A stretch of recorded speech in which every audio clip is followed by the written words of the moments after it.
Hi குட்டீஸ், welcome to magic mango Tamil. இது கதைக்கான நேரம். இப்போ நாம் விக்ரமாதித்தன் வேதாளம் கதையை பற்றி பார்க்க போகிறோம். வாங்க கதைக்குள்ளே போகலாம். விக்ரமாதித்த மன்னன் வேதாளத்தை மறுபடியும் மரத்திலிருந்து இறக்கி தோளில் சுமந்தபடி நடக்கத் தொடங்கினார். அப்போது வேதாளம் சிரித்து கொண்டு பேசியது. மன்னா, நீங்கள் மிகவும் பிடிவாதக்காரராக இருப்பீங்க போலையே. சரி, இப்போ நான் இன்னொரு கதையை சொல்கிறேன், கவனமாக கேளுங்க. ஒரு காலத்தில் ஒரு பெரிய நகரத்தில் 2 நெருங்கிய நண்பர்கள் வாழ்ந்து வந்தனர்.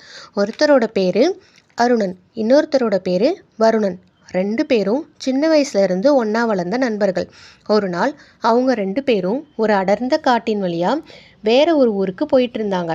அப்படி நடந்துட்டு இருக்கும்போது திடீர்னு ஒரு பெரிய கரடி அவங்கள பார்த்து வந்துச்சு.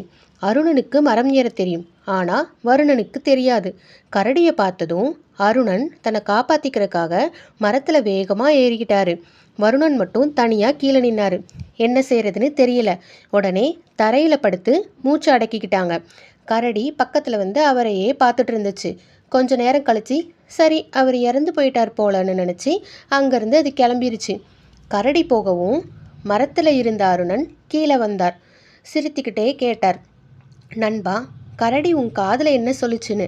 வருணன் அதுக்கு சொன்னார், ஆபத்து வரும்போது உன்னை விட்டுட்டு ஓடி போகிற ஒருத்தரை உண்மையான நண்பன் மட்டும் நம்பாத அப்படின்னு சொல்லிச்சுன்னு. இதை கேட்ட மக்கள் வருணனின் அறிவை பாராட்டினர்.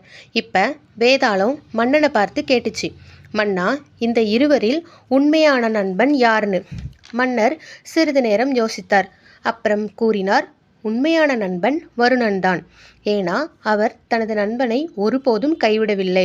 ஆனால் அருணன் ஆபத்து வந்தப்ப தன்னை மட்டும் காப்பாற்றிக்கிட்டாரு.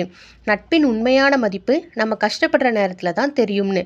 வேதாளம் பலமாக சிரிச்சிட்டு, சரியான பதில் சொன்னீங்க மன்னா அப்படின்னு சொல்லிட்டு மறுபடியும் மரத்துக்கே பறந்து போயிட்டு.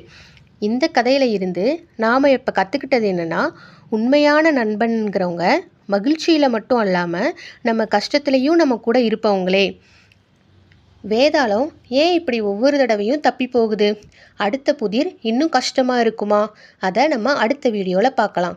உங்களுக்கு இந்த கதை பிடிச்சிருந்தா லைக் பண்ணுங்கள், ஷேர் பண்ணுங்கள், நம்ம சேனலை சப்ஸ்கிரைப் பண்ணுங்கள். பாய் குட்டீஸ்.